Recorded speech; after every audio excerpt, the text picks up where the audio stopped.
All right. I'd like to start off by saying Barakatah Yahweh, Bahashem, Yahushai, Bahashem, Rachakodash. Welcome to another live lesson. The name of this one is called The End is Certain. This video comes to an inspiration of some scriptures that popped up in my head this morning when I got up. And it was pretty much scriptures about the end. And just bear with me 1 second. Just bear with me 1 second, brothers.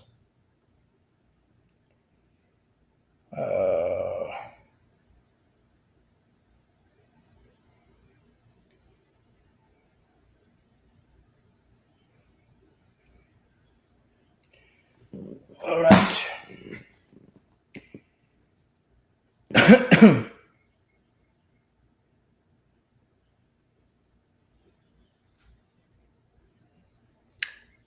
That brother right there, Kazak Ban Yahawada, are you the one that's in the DC area? Because if you are, bro, you're supposed to be checking in with the brothers up there. And from what I understand, you're not checking in. And we do things in order. If you're going to be a part of Great Millstone, if you're going to be associated with Great Millstone, you got to, if you're going to say double honors and all this stuff, double honors unto the apostles and the bishops and elders, you got to show that by your actions, and if you're not checking in, if you're the same individual and you're not checking in with them brothers up there, then you should have no affiliation with us. We're at the end, the Lord ain't playing games, man. This is not a lone wolf thing. It's not a solo thing, as far as, the body of Yahweh Bashem Yahushai. So if that's you, if it's not you, then disregard this message. But if it's you, you gotta get it together, brother. Because shit's about to pop off. And if you find yourself on the wrong side, you're gonna be in a world of pain with the Lord, Yahweh Bashem Yahushai. And if that's the case, and if you continue on that path, we can't do nothing for you. And anybody that's in contact with them, disassociate yourself with them. Because that's one thing we don't tolerate here. Okay, good, beautiful. See, that's what I'm talking about. Talk to the brother. Okay, beautiful, bro. All right, cool. Hey, bro, we have to be straightforward. We can't be fucking hypocrites. We can't just let shit slide under the radar, Here it is, we're talking about rebuking, reproving, correcting individuals, but then shit going on, within the body, and we ain't saying nothing about it now. That ain't gonna happen. So I'm happy. I hope things work out, because the last thing you want to see is any brother, fall by the wayside, or any, of the few sisters that's hanging in there. But things got to be done decently and in order. You know what I mean? All right, so let's get into it. Now that that's out of the way. And those of you brothers out there that are part of camps, that are, part of, or in touch with brothers, of Great Millstone, if you're going to be a part of this, you have to fall in line with the rules and regulations that have been established, And if not, then, you could go and be with other groups that may tolerate not following the rules and regulations that have been established. Because I don't think, that Great Millstone have been tyrants to brothers out there. We've pretty much given brothers free reign to do what they have to do. As long as they do the work, you're the Lord's freeman, like the Apostle Paul said. You're allowed to go and come as you please, but you just have to make sure you maintain, the work ethic, and you maintain the respect, and the order that has been established. And if you have a problem with it, I'm not saying you specifically, I'm just saying, in general. And if you have a problem with it, then you can kick rocks, because we don't have time to play. We're too close to the end. We don't have time to double back. All right, so let's get into it. So the end is certain. So the two precepts that came to mind this morning was Ecclesiastes 9:11. I return and saw under the sun that the race is not to the swift, nor the battle to the strong, because each empire comes into power. Why? Because of prophecy. It's not because they're so strong militarily, even though that's a part of it, but that's something that the Lord gives each empire to be able to take down another empire. And in the case of, in the case of the Neo-Babylonian Empire, it wasn't taken down by a force of war. It was just a hostile takeover. Where, you've heard Elder Pastor speak about it many times. We spoke about it many times, that the lords, the vice regent, which was the stand-in king for, I believe that was Nabonidus, because I believe his name was Nabonidus. That was the actual king of Babylon. And Belshazzar, that was his son, because Nabonidus, I believe that was his name. He was a prisoner, I believe, for like 10 years. And his son was given the reign of the kingdom. And then his father, when he got freed up, he was pretty much, out there doing battles, and he left his son in charge. So his son, and his demonic wisdom, got with his lords and their women, and they had a feast, and they had nerve enough to call in the vessels and the cups of the Lord, to drinking, and that's when they saw that big dark brown hand writing on the wall, many tekel upharsin, which was written in a language that no one understood. And the only one that was able to break it down was Daniel. And he broke it down and told them that their kingdom was numbered. They were been weighed in the balance, and they've been found wanting. And that very night, they were taken out by Darius the Mede, all right, who was working pretty much for Cyrus the Great, because at that time, Cyrus the Great, was a force, because Cyrus the Great at one point was a subject of the Medes. He was a subject of the Median Empire. And what happened was, roughly around 553 BC, he rebelled from under them, and he got the upper hand. That's why it says that the second beast, when it came up, one horn was higher than the other horn. And why was that? Because the Medes were in power first, but the Persians overtook them. All right.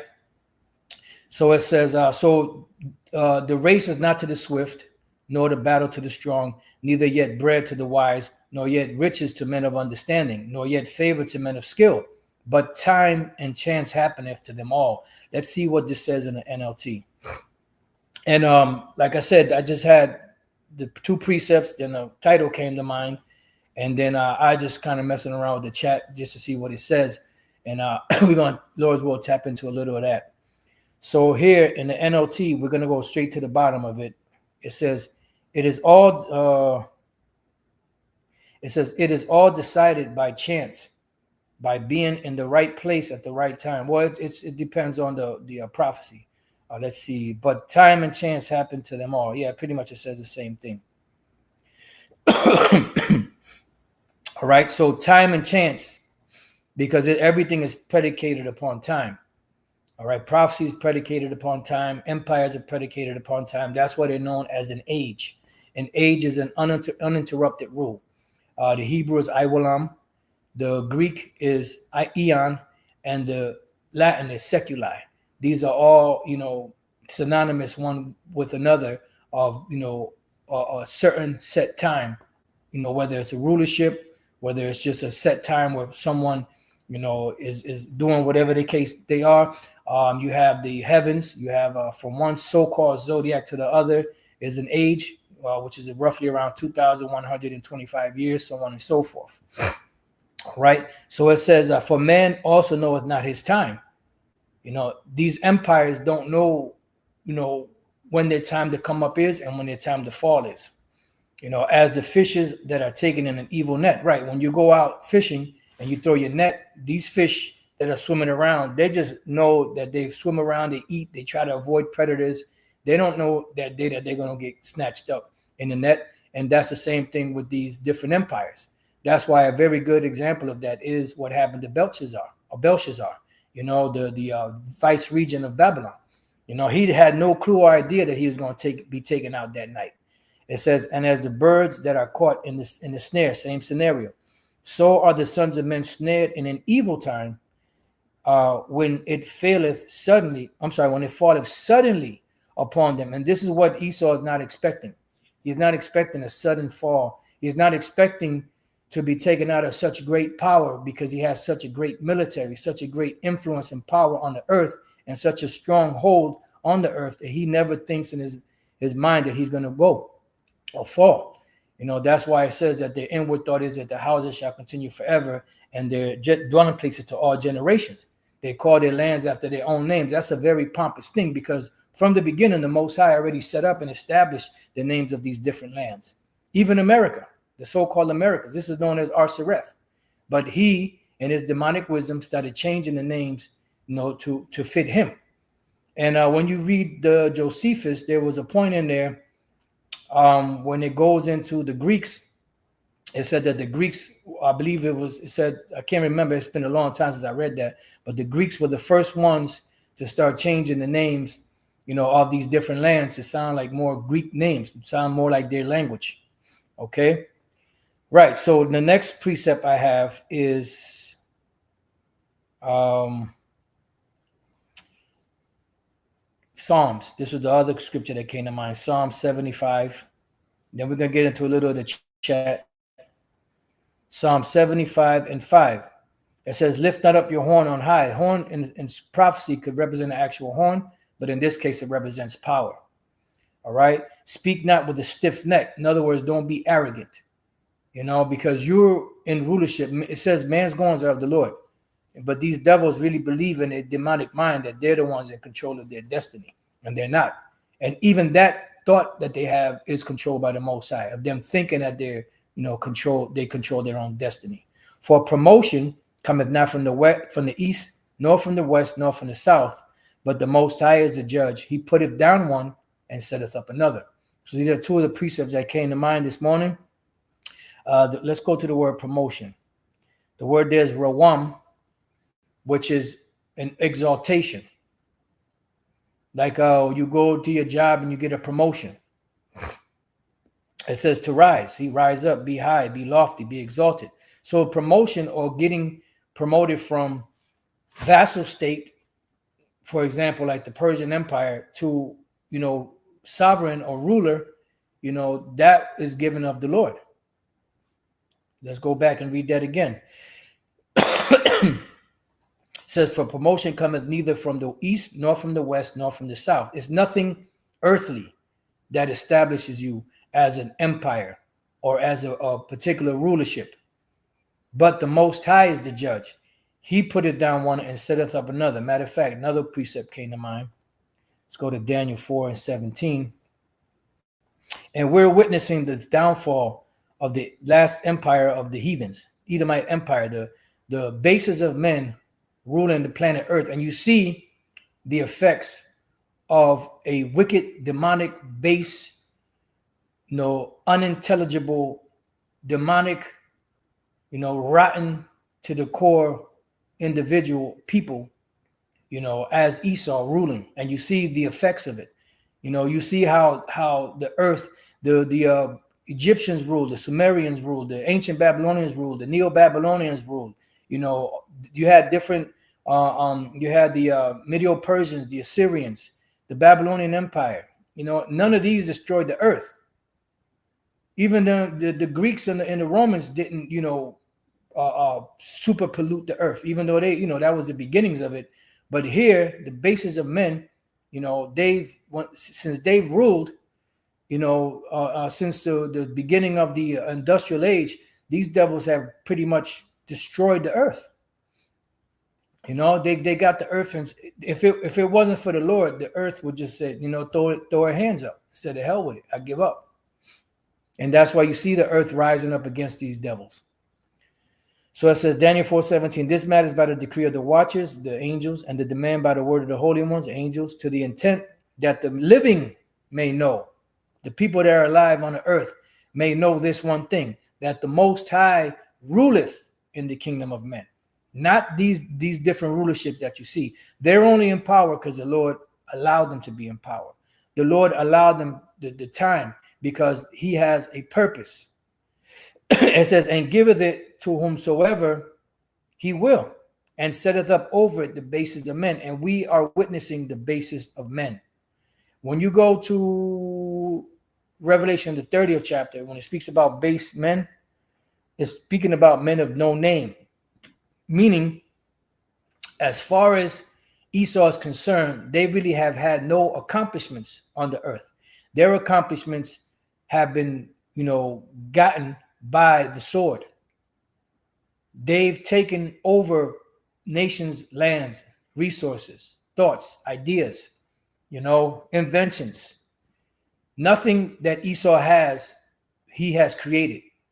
And the head of that is who? Amalek. Amalek is the least creative of all the nations. Their Esau's main, power is deception, the sword, and pretty much taking things from people by the sword. When we look up this word basest, they are the lowest of the low. The word is shapal. It means low, lowliest of stations, right? But they're set up, established as if they are, the head. Everybody looks at them as being, the great, magnificent, spectacular Edomite or so-called white man, but they're not. Damn, another precept came to mind. I'm trying to see if I can remember it. Basis of men, lowliest, Paul. They think that they're the greatest, but they're actually the lowest of the low. If the precept comes back to mind, I'll go to it. But if not, then it's not meant to be. Lowliest of station. Yeah, Barakateh Halbashim Al Shai. This is the book of Ecclesiastes. I believe that's 10 and 7. I have seen servants upon horses. Who are the servants? Esau. And, to borrow Jordan Maxwell's word, consequently, their name at the Rothschild, which is the head family, their actual last name was not Rothschild. That's something they changed their name to. Their actual name is the Bauer. They're Bauers. Bauer. Bauer, which means peasant. Let me see something. Does the name Bauer mean peasant?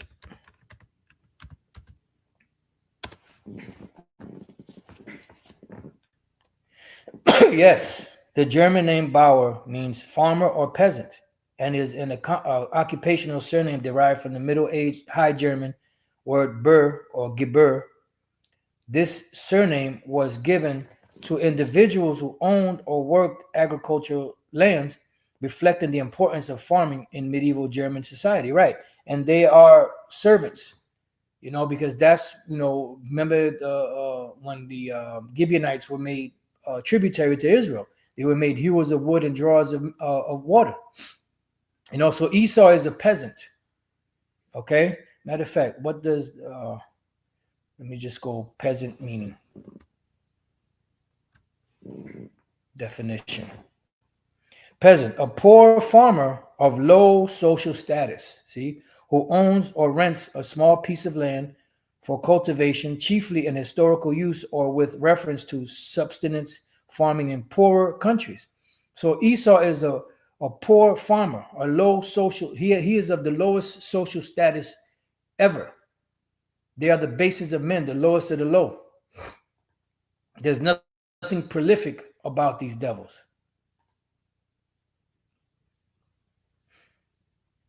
Okay, so Ecclesiastes 10 and 7, I have seen servants upon horses and princes walking as servants upon the earth. Right, and years ago, I believe they took it down. Teddy Roosevelt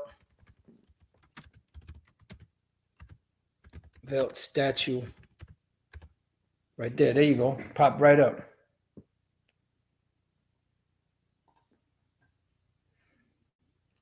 And I believe they removed it. Okay, here you got, I'm trying to get a really, really good, here we go. This should be a good one. Hopefully it's big enough. And this statue captures, the scripture in Ecclesiastes 10 and 7. I seen servants on horses and princes walking the ground. Let's read that again. I have seen servants upon horses and princes walking as servants upon the earth. So these are the princes, right? These are prince. They're prince kings, and they're walking on the earth. And this devil, which is a peasant, which is a servant, he's sitting up on a nag. Who's that devil up on that nag? Inside joke, but I just put a little twist to it. So this right here, this statue captures the essence of Ecclesiastes 10 and 7. All right. So let's so that was it on that. So I have seen servants upon horses and princes walking as servants upon the earth. All right. So now let's go to the chat real quick.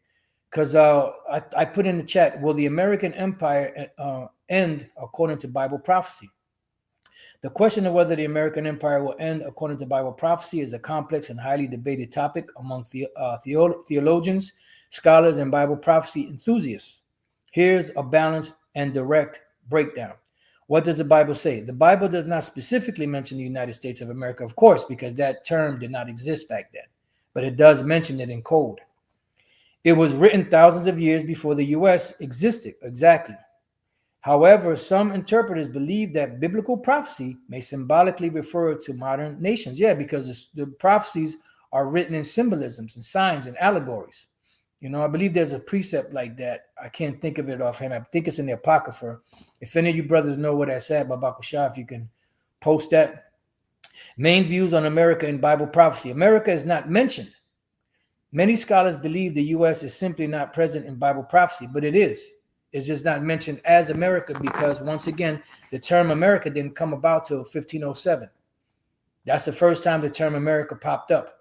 That was because Martin Waldseemüller, who was a German cartographer, which means a map maker, fancy way of saying map maker. He, after Amerigo Vespucci so-called discovered America, which he never stepped foot on North America. He stepped foot on South America and Central America, if I'm not mistaken, if my memory serves correctly, but he never stepped foot on North America. But since it was a big, vast land and it had no name, Martin Waldseemüller, what he did was he suggested that it should be called America, and that's why it stuck.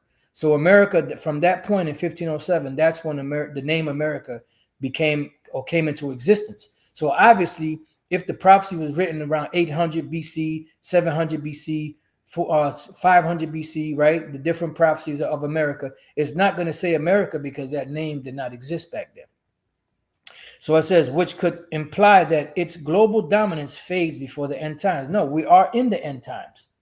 And their global dominance is fading, but it's really set up as a plan too, because they're using that to bring in and usher in this new beast system so that they can grab the world globally, because the purpose of America has already been, America has what's the word? How does that term go?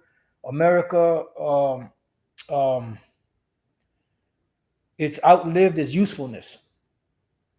This view holds that Bible prophecy centers on Israel, the Middle East, and ancient empires like Rome, Babylon, and Persia. Yeah, but America is also, some of these terms are used symbolically for America. America is Mystery Babylon. Some suggest the U.S. could be the Mystery Babylon, and it is described in Revelation 17 and 18. And a powerful, wealthy, and morally corrupt nation that is ultimately destroyed. And that is so. And that's exactly what the Bible says about, Babylon the Great. This interpretation is speculative and controversial with no consensus among scholars. Yeah, and we don't recognize your authority. So your consensus does not, like, in other words, what you eat don't make me shit. That's of no concern of ours. We don't recognize your authority. We don't give a damn about you. You destroyed the whole world. You deceived the whole world. So we're not looking to you as any authority. The scriptures say that, that at the end, the remnant are not going to stay upon him that smote them. They're going to stay upon the Lord Yahweh Bashem Yahushai in truth. And truth trumps your bullshit. You just have control over the narrative and over the media and all that, and over these different school systems. But all these different school systems are nothing but bullshit. Oh man, Ecclesiastes 36:6, show new signs and make other strange wonders. Glorify thy hand and thy right arm, that they may set forth thy wondrous works. Raise up indignation and pour out wrath. Take away the adversary and destroy the enemy. That's a good one. But I believe there's another one that brothers. I can't think of how it's worded. If I could think how it was worded, maybe it might be in that same the 39th chapter. You know what? The hell with it. Let me go. It might be 2nd Ezra 9. Why did I go to 9? Okay, I was thinking about 2nd Ezra 9.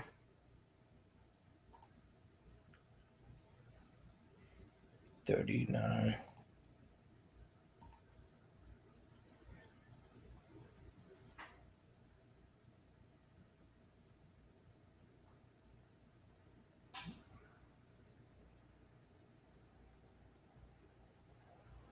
Was it Solomon, a man desire much experience, know things of conjecture, right? It's come to features, spouse sentences, see his signs and wonders.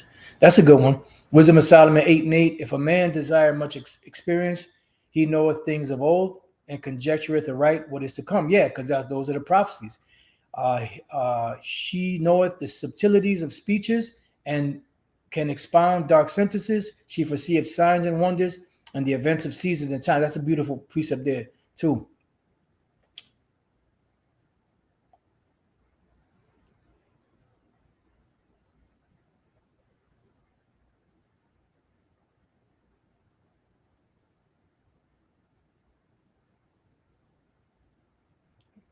And I mean, I could be mixing up a couple of precepts, so no worries.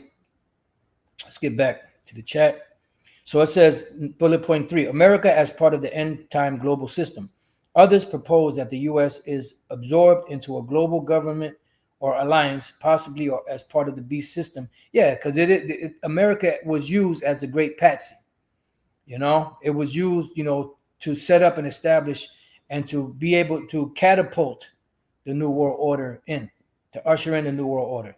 In this view, America still exists, but loses its independence or identity. What does this mean for the future? If Bible prophecy is interpreted as saying the U.S. Declines or is judged, it could suggest a loss of global power and influence, which they're starting to lose their global power and influence.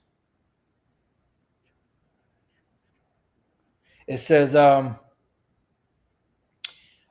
internal collapse due to moral or spiritual decay. Yes. And you see that, you have a lot of divisions, and polarization is heavy nowadays because it's putting a great wedge of divide among all these so-called Americans. It says integration into a larger, internal collapse due to moral or spiritual decay, integration into a larger, possibly oppressive global system. And that's what they're bringing in, the beast system. But again, these are interpretive theories, not direct scriptural declarations, but it's not going to say it in that fashion. But the scriptures are written in allegories, especially the prophecy. They're written in allegories, they're written in signs and symbols. Matter of fact, let's just go to 2nd Ezra 9. This might have been the one I was thinking about. 2nd Ezra 9:1. He answered me then and said, measure out the time diligently in itself. And when thou seest part of the signs past, that's why it says measure the times, which I have told thee before, then shalt thou understand that it is the very same time wherein the highest will begin to visit the world which he made. It says, therefore, when there shall be seen earthquakes and uproars of the people in the world, which we see all over the place, then shalt thou well understand that the Most High spake of those things from the days that were before thee, even from the beginning. All that is made in the world hath a beginning and an end, and the end is manifest. Here it is. Even so, the times also of the highest have plain beginnings in wonders and powerful works, and ending in effects and signs. So it's not going to say it. America is Babylon the Great. America will be destroyed by nuclear missiles from Russia and from Pakistan and from India and from China and from France and from all these from their allies. It's not going to say it that way, because guess what? There would be no such thing as a Bible, because Esau would have got rid of this long time ago. He would not allow that to be out there. So it's not going to be that blunt. All right. So let's go back. So it says, summary: the Bible does not directly mention America. Some believe America may be hinted at symbolically. An example given, Mystery Babylon, but this is speculation. No, but that's exactly what it is. When when it says measured out at time diligently, when you're measuring something, you're seeing if it adds up. When you put all the pieces of the puzzle together, America fits all of the prophecies that the Lord said would be happening, or that Babylon the Great would bring upon the world. Global influence, financial dominance, military dominance, so on and so forth. A center of trade, nations getting rich off of the reason why these nations now can rebel and set up things like Shanghai Corporation or BRICS. Why? Because over the years, over the decades, they've amassed enough wealth from trading with Babylon. So it says, the summary: the Bible does not directly mention America. Some believe America may be hinted at symbolically, Mystery Babylon, but this is speculative. Bible prophecy focuses on Israel and surrounding nations. Yeah, and once again, the term America didn't exist back then, so obviously it's not going to say America. But there are hints and clues, signs and symbols, allegories. Whether or not America ends depends on how prophecy is interpreted, and many interpretations exist. And America is going to end, because all empires are going to end. The last empire would be the Edomite Empire, which is who's ruling today. So I asked, how can America be such a major player in the end times and not be mentioned by symbolic names in the Bible? Example given, Marathaim, Pekod, Babylon the Great. That's a very insightful question, and you're not alone in wondering about this. Many students of prophecy are puzzled by how a nation as dominant as the United States could seem absent or only vaguely alluded to in biblical prophecy. And that's exactly, it's not going to be absent, and it's not going to be vaguely alluded to. It's going to be written in a way to where it's a code. And if you don't have the keys to access the code, you're not going to be able to understand what it means. And that's why there's so many speculations, because it doesn't say America is Babylon the Great. So any one of these devils could say, nope, that means this. It's talking about that. It's talking about the Vatican. It's talking about this. It's talking about China. It's talking whatever. But the Lord says, surely the Lord power will do nothing, but he revealed the secrets unto his servants, the prophets, especially if we are nearing the end times. And we are. Let's look at this in depth. Why might America be absent or only symbolically present in prophecy? The Bible's geopolitical focus. The Bible fundamentally centered on Israel, the Middle East. Ancient empires directly impacting Israel. Example given, Egypt, Babylon, Persia, Greece, Rome. And some of these represent America also, because there was another question I posed later on. And this right here gave me the idea to pose the next question. And the crazy thing is, when I started wording it, I was trying to move a particular part of the sentence down so that I can finish my question, and I ended up hitting the enter, and it just entered, and it just still gave me the answer anyway. So it says America did not exist in the biblical world. Well, it did, but it just didn't exist as America, the name America, because this land was always here. The world was known as Pangea. Pan is all, Gea is world, Pangea. It was all one big massive land. Let the dry land appear, singular, in Genesis, the first chapter. And what happened was there was a flood, and the pressure from that flood caused all of what they call today continent, or this land, to break apart into what they call continents today. All right? And had no direct connection to Israel's covenantal history. at the time of prophecy, at the time prophecy was written, and that's not true, because King Solomon, his navy, the navy of Hiram, the Sidonians, they were in contact with America, bringing back forth different, exotic animals, trees, fruits, vegetable, turkeys. Even in prophetic vision, the focus is consistently on nations that surround or directly influence Jerusalem and the Promised Land. Yeah, because once again, the name America did not exist, but America is alluded to, like in a book of Revelation, the 11th chapter, right?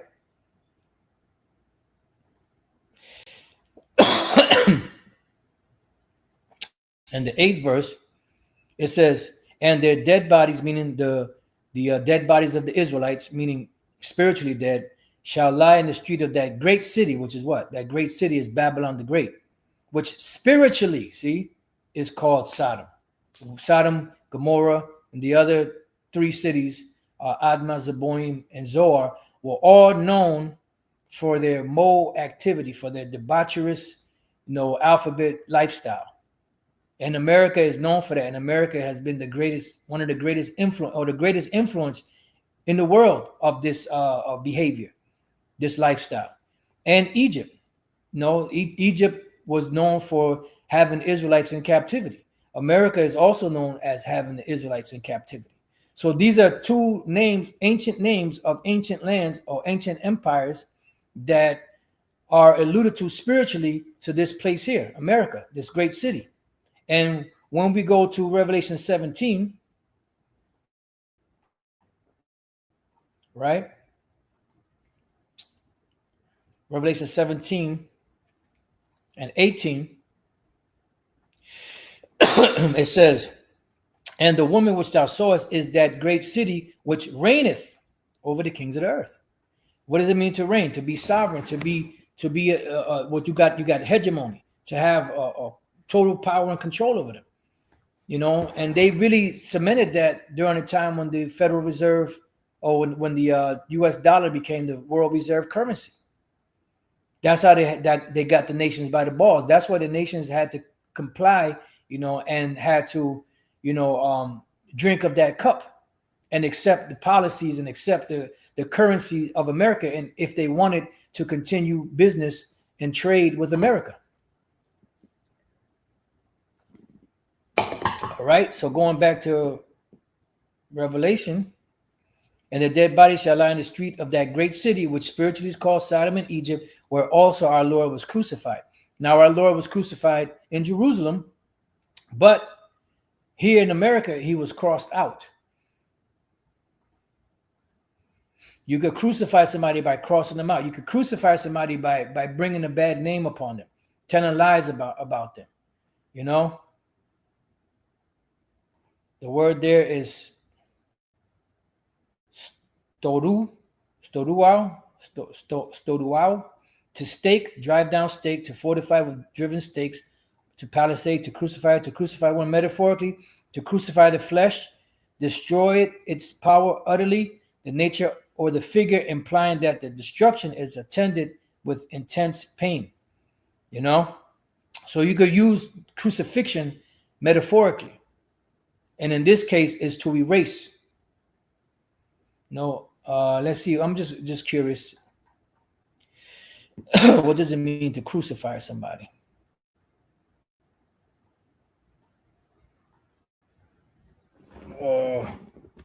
What does it mean to crucify someone?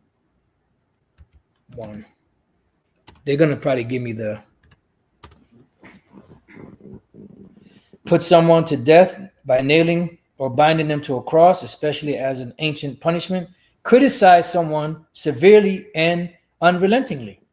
And is that not what they did to our Lord Yahushua here? Criticize someone severely and unrelentingly. There was just a scripture that came to mind. Right, Barakateh Hawabashim El-Shai. Let's go to Revelation 13. There's another one in I believe it's Job.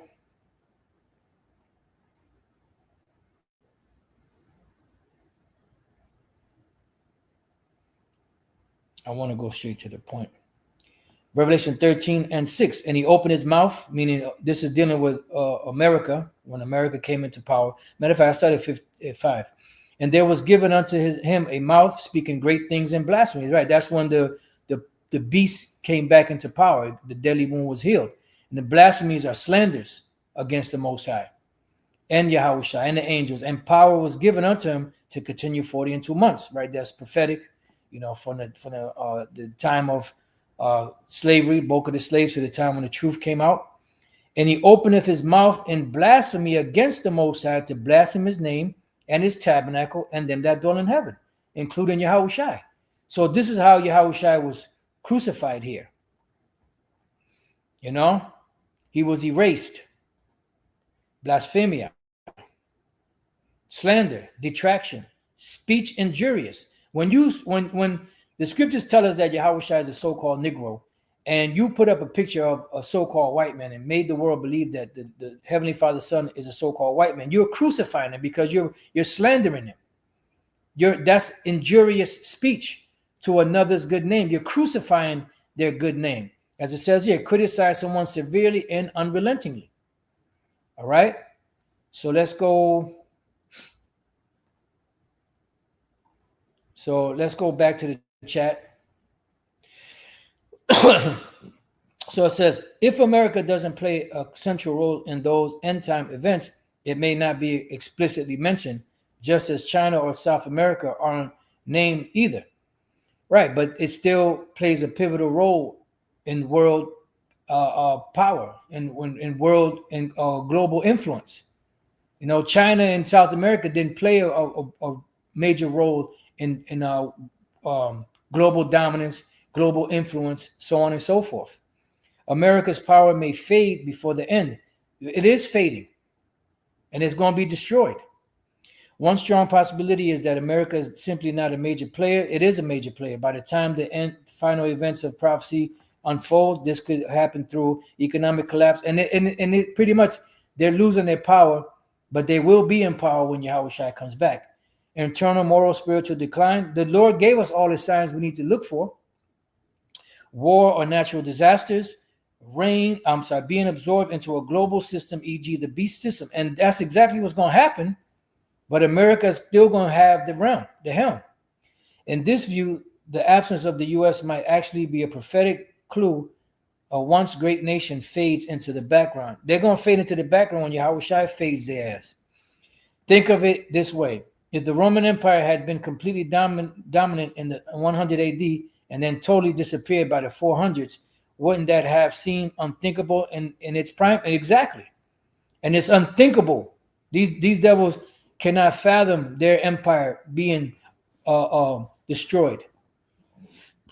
It says, bullet point 3, symbolic names. Could America be Babylon the Great? Some argue that America is in prophecy symbolically and point to names like Babylon the Great. Exactly.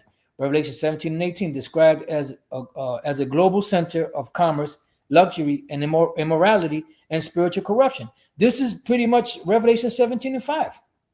Babylon the Great, the mother of harlots and abomination of the earth.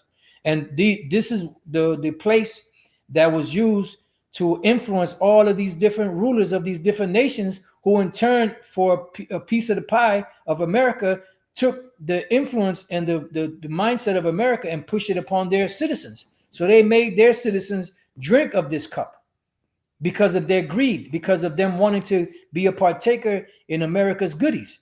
But it's all prophetic, because the king's heart is in the Lord's hand. Merathaim and Pekah. Merathaim is double rebellion. It's also bitterness. And Pekah means visitation. And the Lord is going to visit this place for their rebellion. Jeremiah 50 and 51, these were code names for Babylon, see?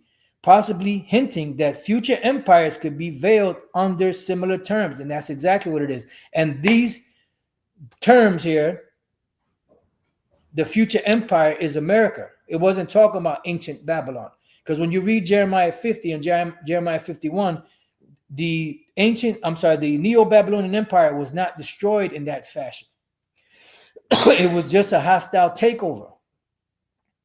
You're not going to find any major war that was fought that totally destroyed Babylon.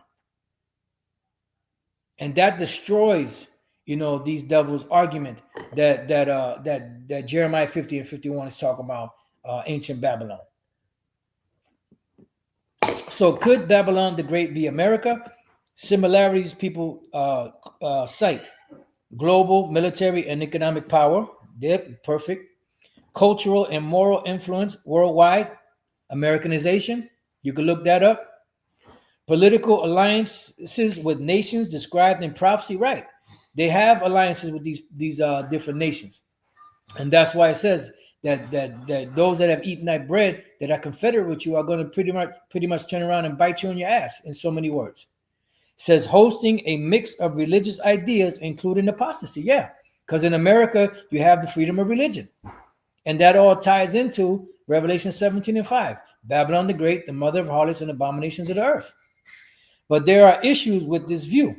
Revelation's Babylon is often interpreted as a city, not a whole nation. Right, and city, because a nation is comprised of what? People. What are people? People are citizens. Citizens goes back to the word city. Matter of fact, let's type this here, citizen, right? The etymology. 1300, citizen, from citizen, inhabitant of a city or town. From Anglo-French, citizen, city dweller, town dweller, citizen, Old French, boom, boom, boom, boom, city. According to the English, replaced earlier. Sons of freemen, inhabitant, boom, boom, boom, boom, boom. Let's go to city. Because America is, they call it a country. But if you are from America, you are a U.S. citizen.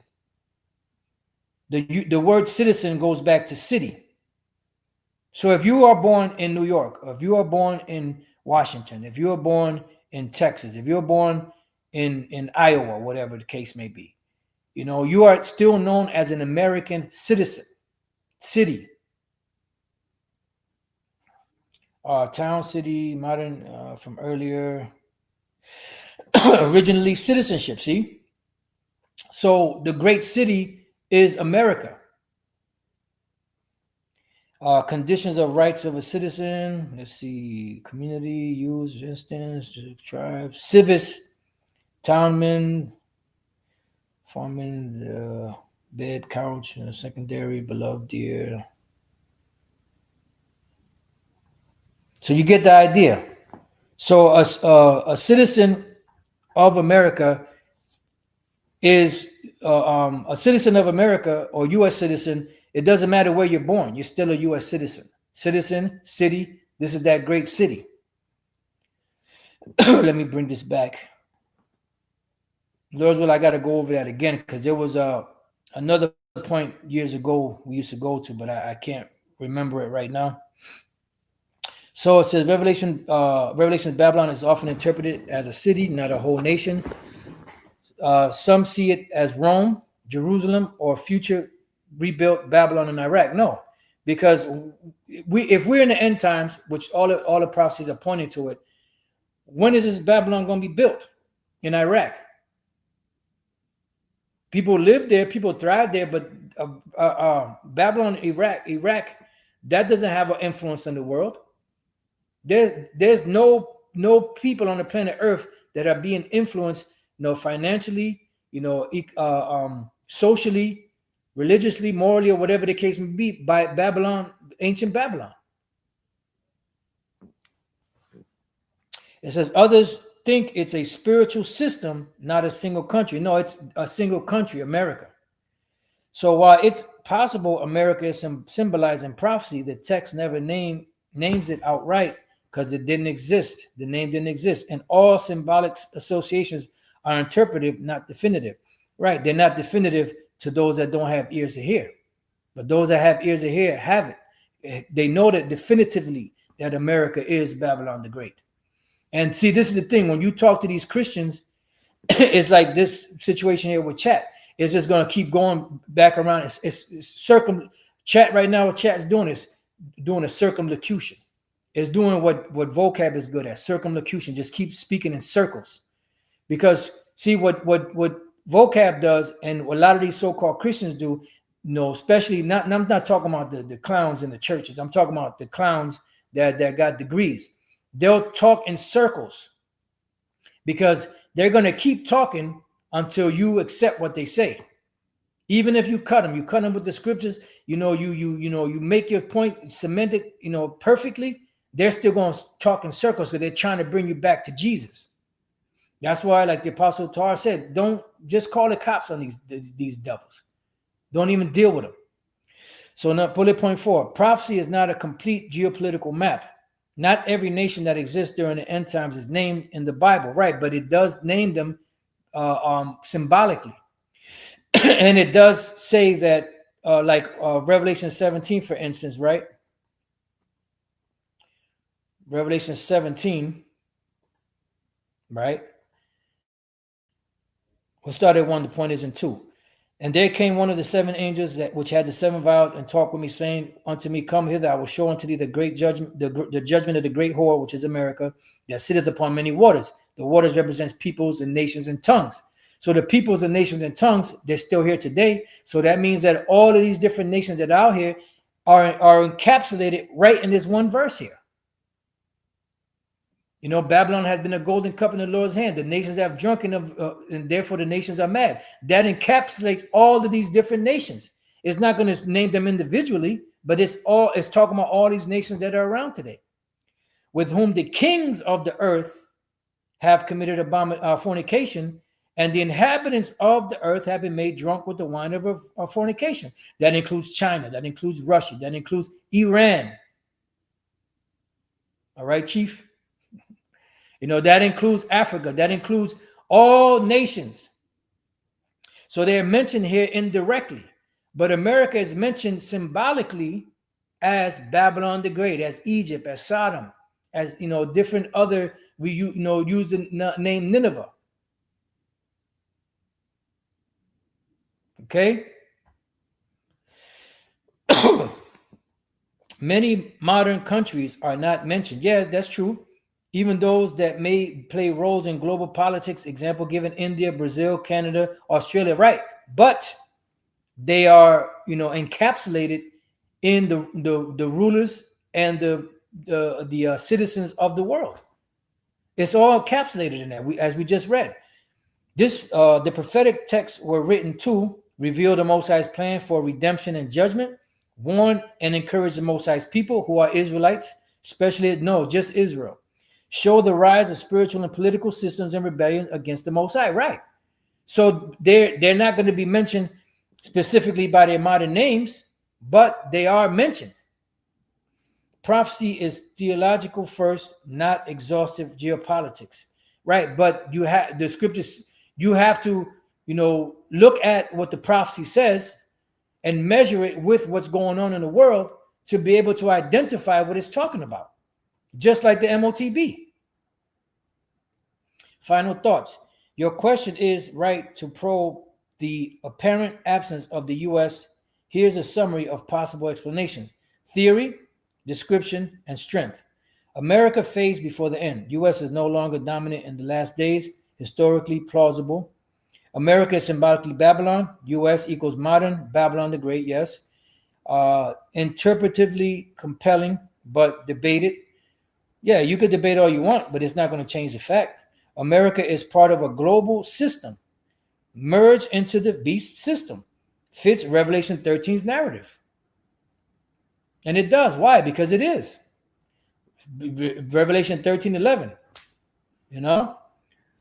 America isn't central to prophecy. Prophecy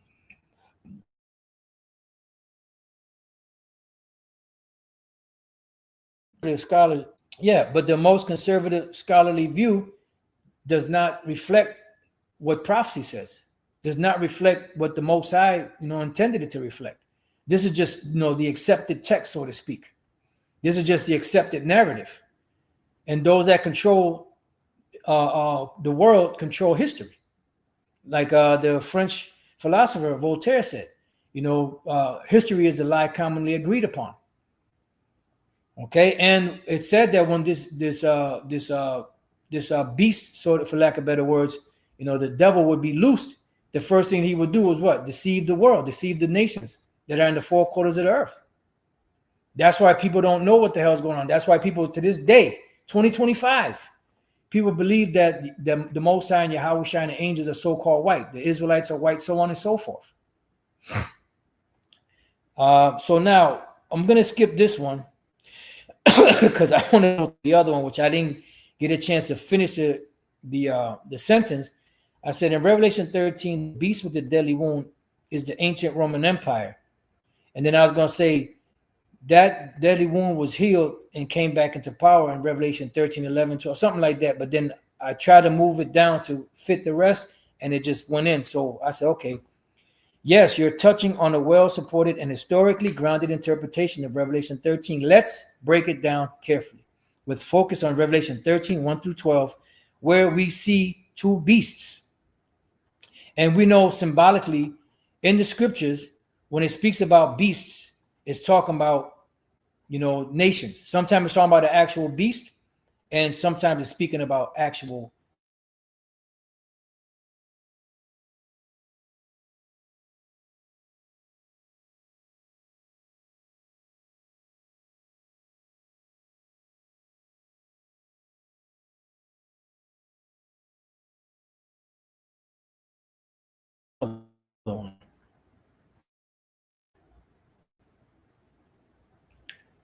Where's that going?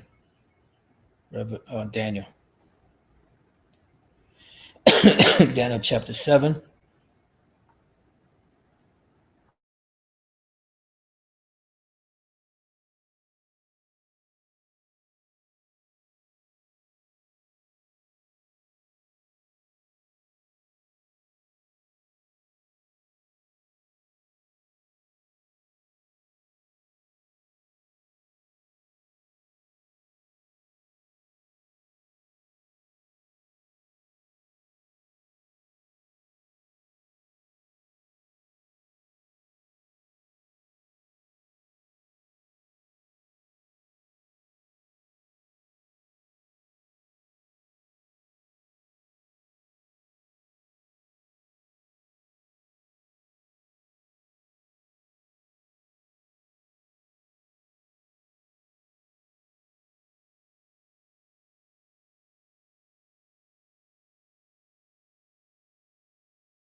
All right, just let me know if y'all can hear me.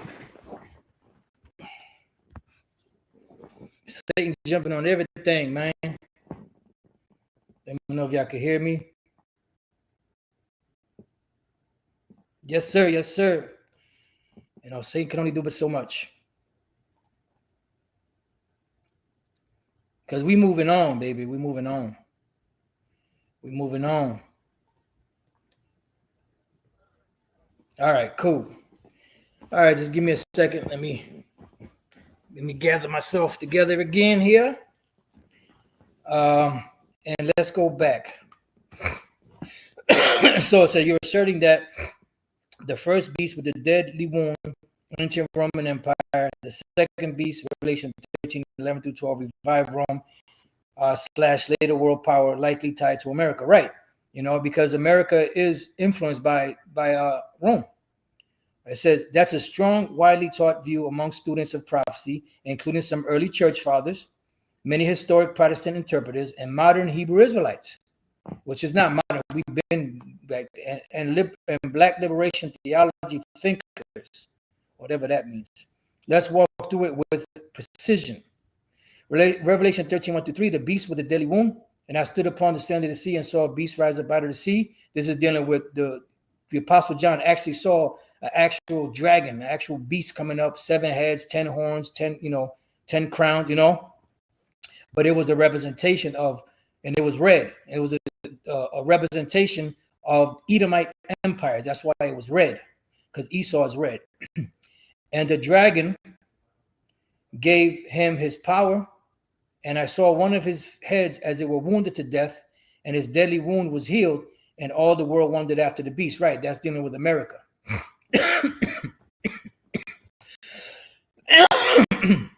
Interpretation: the beast from the sea is commonly identified as the Roman Empire. Well, it's more than the Roman Empire, because the beast has 7 heads and 10 horns. When you go to Revelation 17, it breaks down the 7 heads and the 10 horns.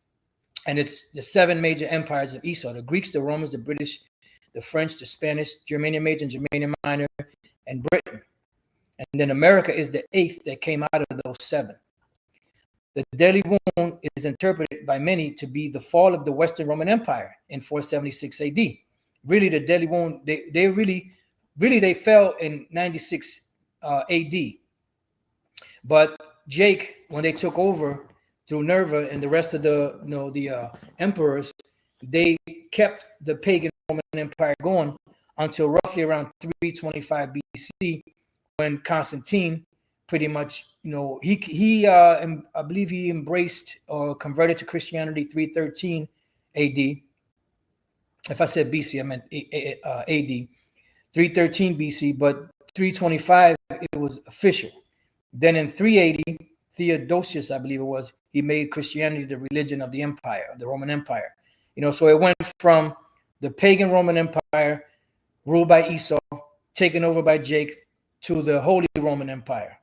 All right. It says the deadly wound is interpreted by many to be the fall of the Western Roman Empire in 476 AD. It goes way before that. The healing refers to the revival of the Roman imperial system, often believed to have happened in phases through the Holy Roman Empire, through papal Rome, and eventually through modern political powers that carry Roman systems, law, governance, military, etc.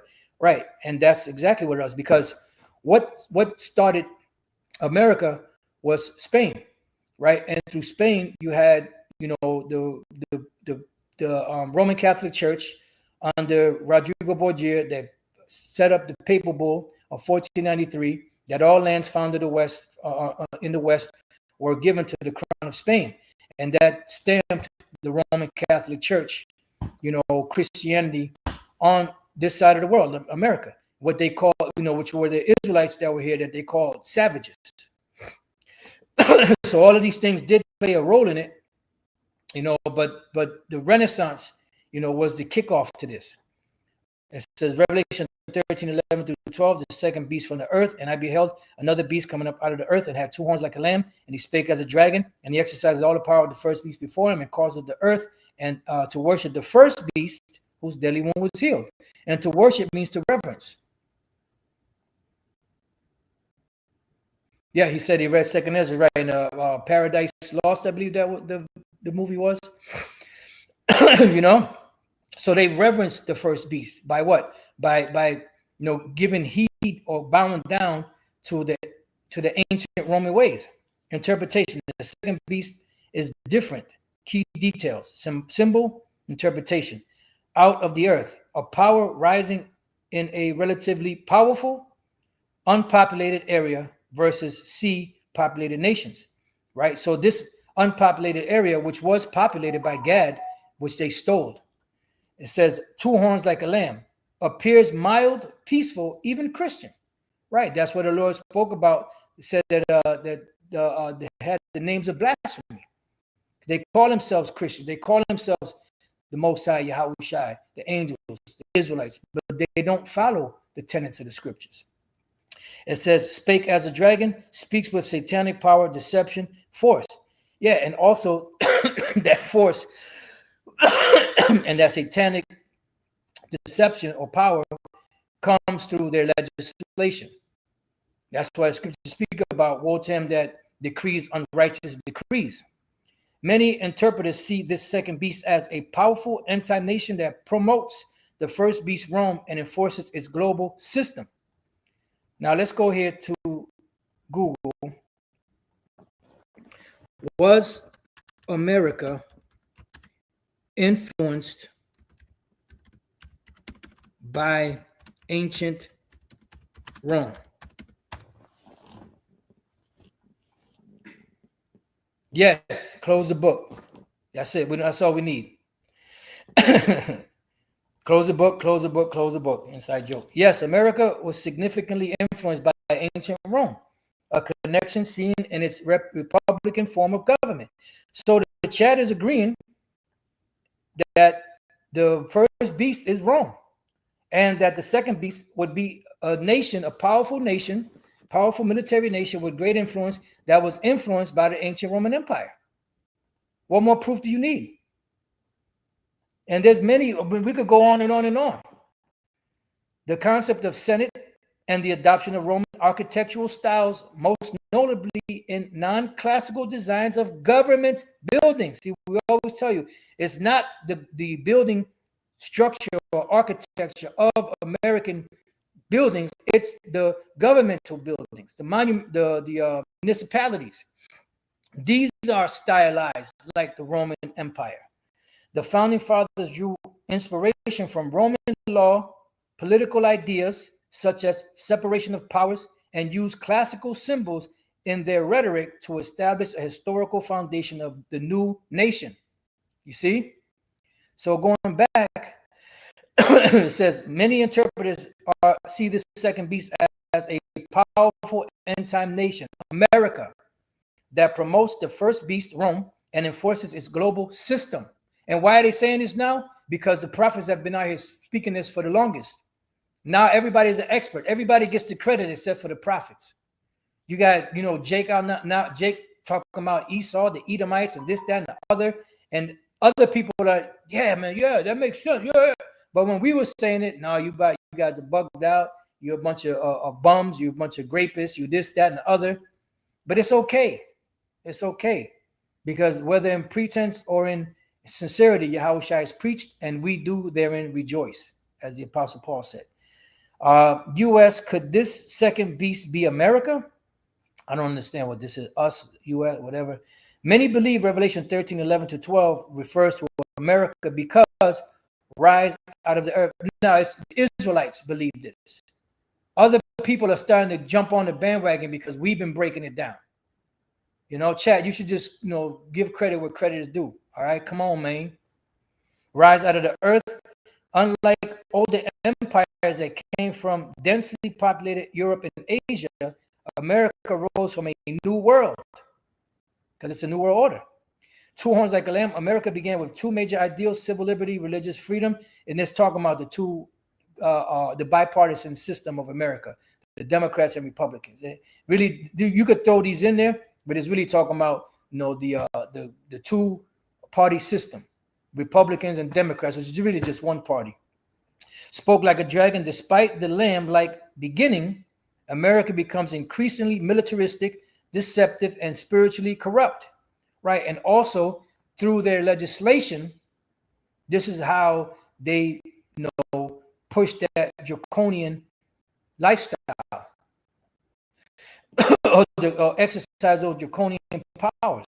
Exercises the powers of the first beast, promotes Rome's legacy, military domination, law, global finance, even religious influence through false Christianity. Come on, man. It says, causes the world to worship the first beast, encourages the continuation of Roman systems and ideology through media, education, politics, and religion. Right. Why do let's see, why does the school system of America teach Roman numerals? I'm just trying to word it best I can. The American school system teaches Roman numerals for cultural literacy, historical understanding, and to reinforce fundamental mathematical concepts like number sense and place value in a new way. Learning Roman numerals allows students to decipher them in common applications to all clocks. But why Rome? Okay, here we go. Why Roman numerals are taught? Cultural literacy. Roman numerals are part of a common knowledge in Western culture, and knowing them is essential for understanding certain cultural references and historical context. Yeah, but you don't need Roman numerals. I mean, it's good to know, but why specifically Roman numeral? Why couldn't it be Greek numeral or Egyptian numerals or any other nation numerals? Why did it have to be Roman? Because this place is influenced by ancient Rome. So it says, connecting it to prophecy as a whole. If we connect Daniel 7, the fourth beast, Rome, Revelation 13, Rome's wound is healed, Revelation 17, beast with 7 heads, an example, 7 kings, empires. See? They're breaking it down.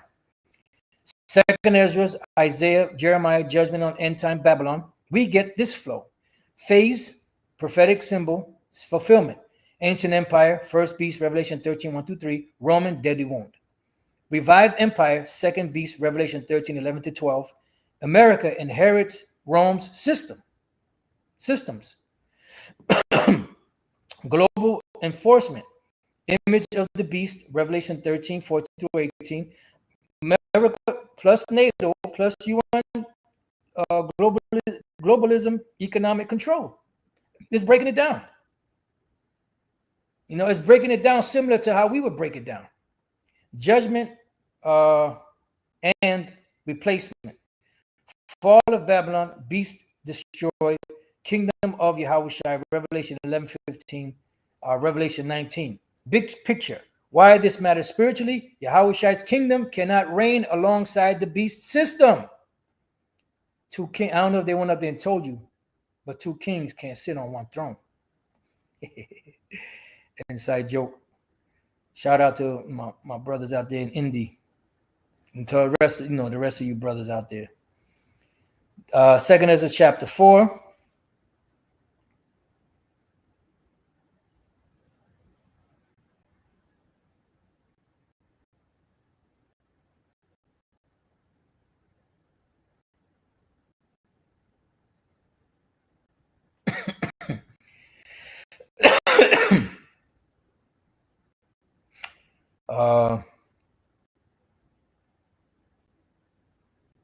Right here.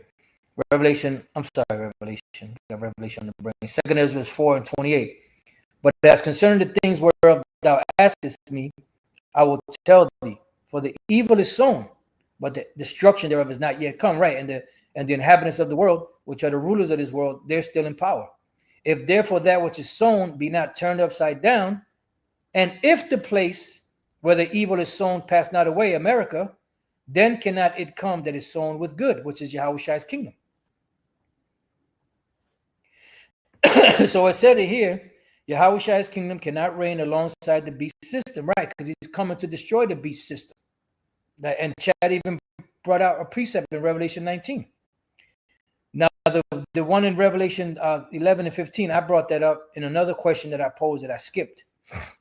America and the West must fall because they uphold and enforce the Roman anti-Messiah system. And they do.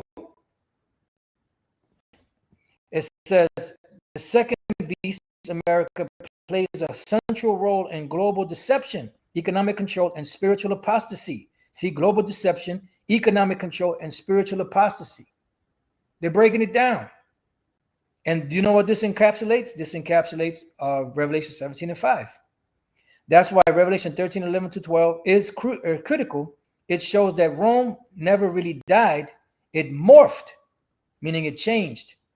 And that morphing leads directly into the end time confrontation between Yahushua and the beast system. See?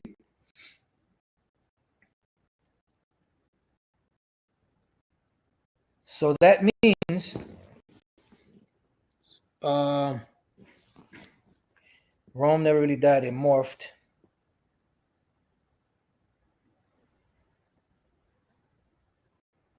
So let me just copy this, and I gotta put a over there. I mean, it's R. Rome never really died, it morphed, and morphing these directly into the end time confrontation, which means America is mentioned in prophecy symbolically.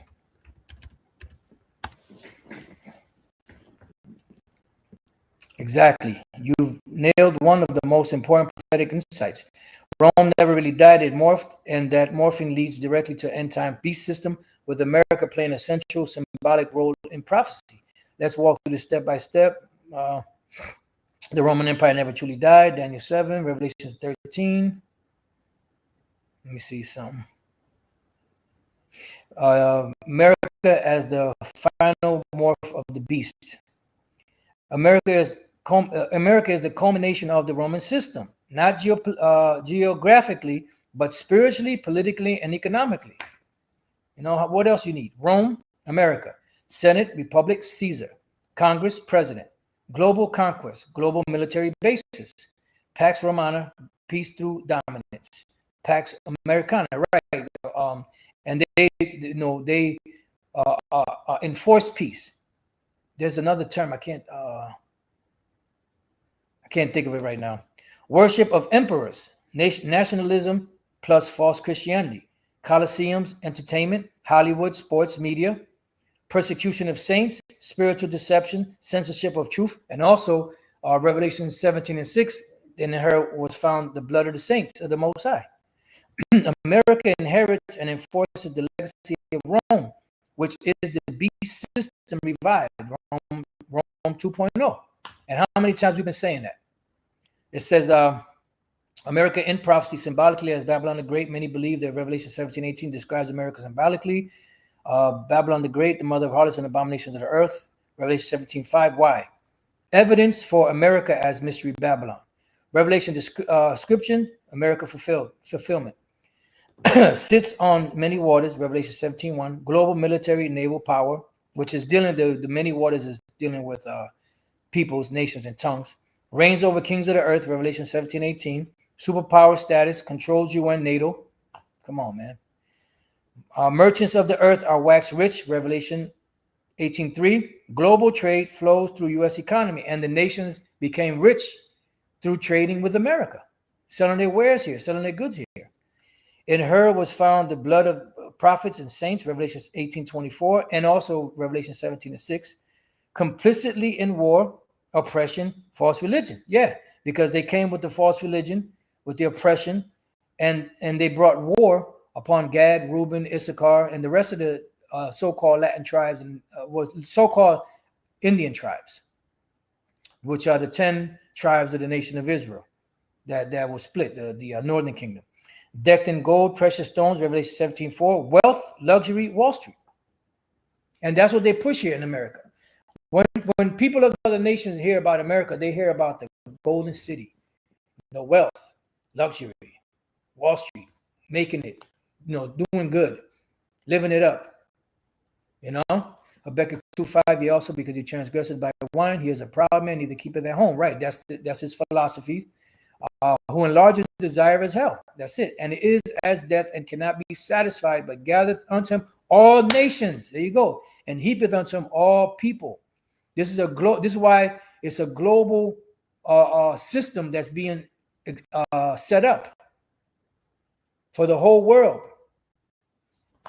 To partake in it. You have to, in order for the whole world to partake in it, you have to play by the rules.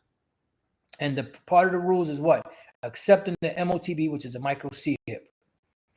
Sits as a queen and says, I shall see no sorrow. Revelation 18:7. Arrogance, belief in invincibility. Yep.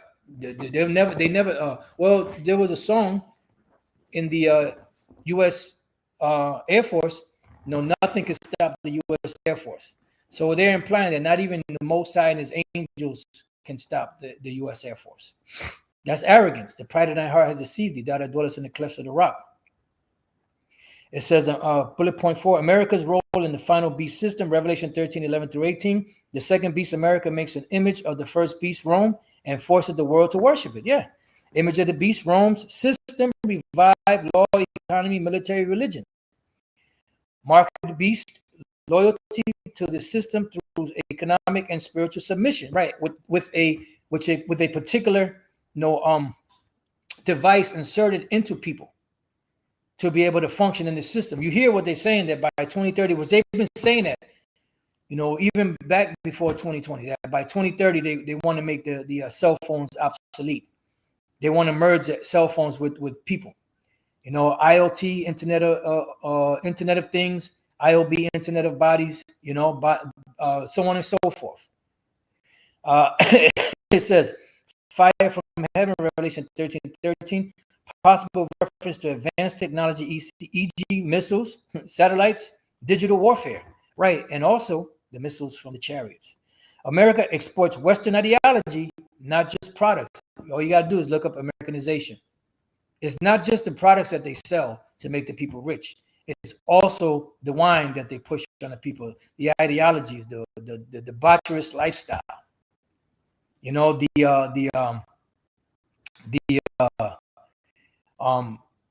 Rebellion of women against their husbands. And that's why in different countries like Afghanistan and these different Muslim countries and other places, they ain't going for that. When women act up, they stone them, behead them, they do whatever they got to do, because they're not having the American way in their country.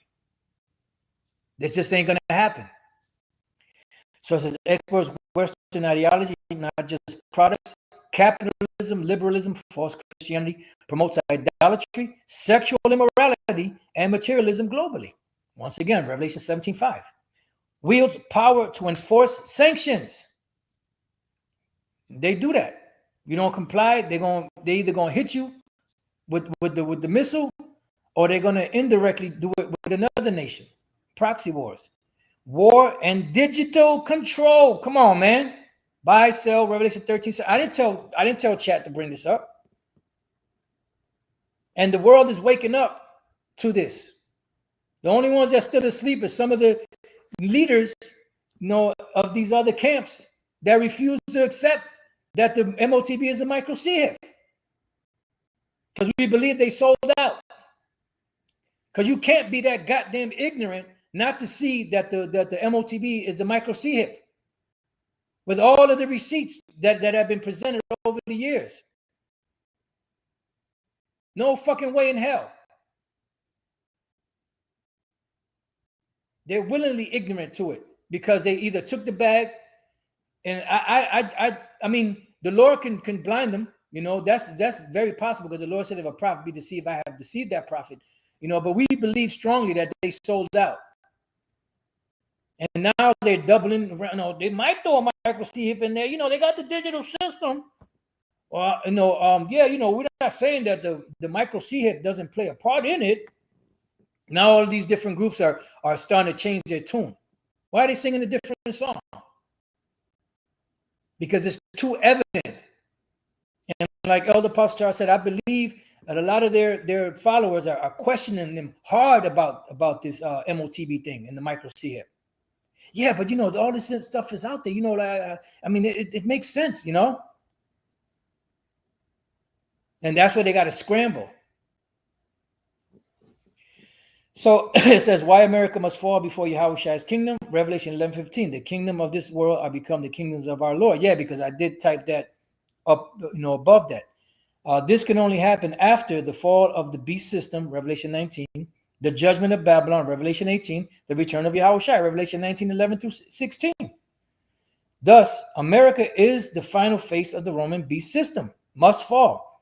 This clears the way for the Messianic kingdom to be established on earth, right? Because when you look at America, it follows all the tenets of Rome, right?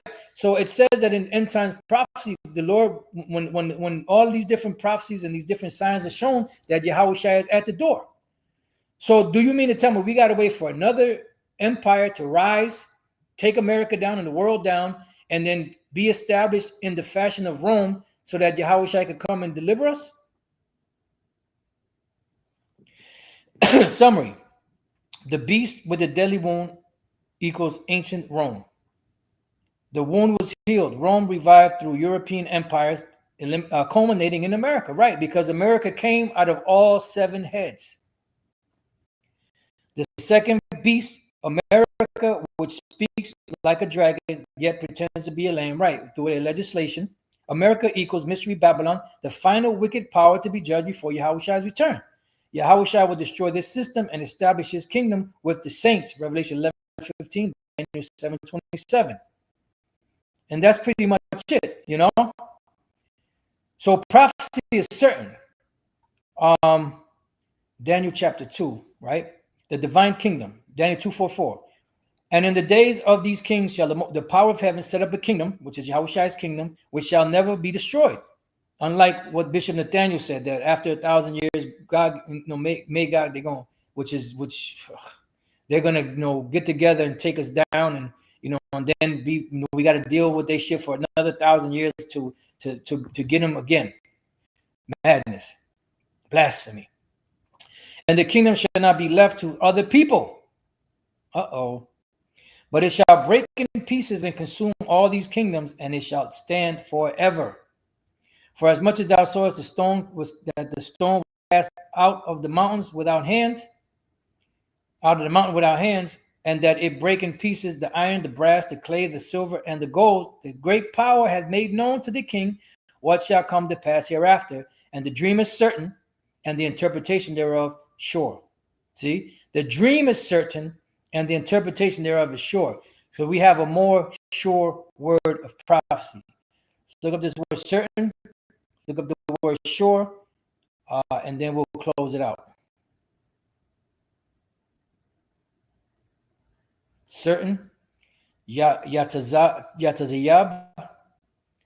the truth, surely, reliably, truly, certain. It's not going to fail. And the word sure.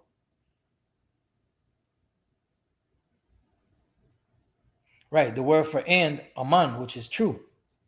So be it. So be it. Interpretation thereof, sure. Aman, true. So be true. To confirm, support, to believe in, to trust, trustworthy, right? Because it's going to happen. It's going to come to pass. All right. So with that, I pray that you brothers and few sisters have been edified. So the next time I say shalom, and Satan was trying to stop this feed, but hey, it's all good. Hour 36 minutes. You got to figure maybe about 10 minutes of it, is going to probably be blank, but it's all good. Shalom.